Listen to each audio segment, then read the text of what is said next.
Zatiite zvataika varira Rekusabo kwateyo yaisiora Next step Floya nemarira rora Ndakatoudza mama nadeti pateni Kuti ndada kukanya jema pakicheni Boyere patirira kona big man Hausi mafeji aungagare mugadeni Otherwise zviri sei darling Esapa nanga chunganidza mari Kuti ndingavarwe nechirungu don't worry Mufoni ndakagara ndainstola dictionary Ndiwe wandiri kuzorora ndinopika Chero mudhara katakuda nzou dzinotsika Vaudze vagare vatonyora list ati uye nemasupa vako vanoda whisky Hama dzangu dzikuda nditira dzungu Saka ndakudzisepresa nemurora murungu But unozozvigona here zvekutokonora chibage Kumusha nekupura nzungu Ndafunga kurora jema Musingade chitondisai jema Moda nditore here ndichichema Izvozvi musoro wangu wakutema Ndafunga kurora jema Musingade chitondisai jema Moda nditore here ndichichema Musoro wangu izvozvi wakutema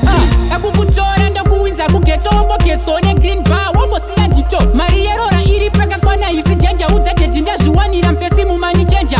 Uri baby pombi kubva kutsoka Asi pauri pane chinhu wani chandiri kubuka Ngazvipere pamavhitsi zvekutamba nenyoka Kozi nini ndine problem yekuvhunduka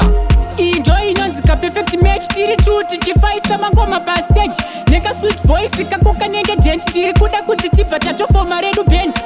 Anyway, right now ndoda kutama ndakawana one room Kumbare kumagaba Kugeto hatiite zvetoileti dzemumba Ukapreswa usiku kutetra weti muchigaba Kuti zvakaoma zvipa zvanyorova Unofana kupota uchienda kwa madzibaba Haikona kuzodedza mudhara wangu nezita pachivanhu chedu Unofana kwati baba Ndafunga kurora jema Musingade chitondisai jema Moda nditore here ndichichema Izvozvi musoro wangu wakutema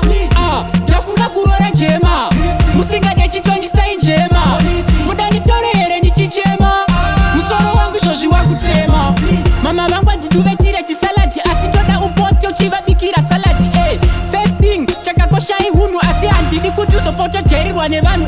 Usazogumbuke kozi kwedu kudunhu Varungu tinovadedza tichivati mabhunu Unozozvigona here zvekubva kuchibhorani Everyday wakatsiga bhaketi remvura Kana kunomirira kiure hupfu Kozi chikafu mumatakshop chiri kudhura I just stop hauzochinje skin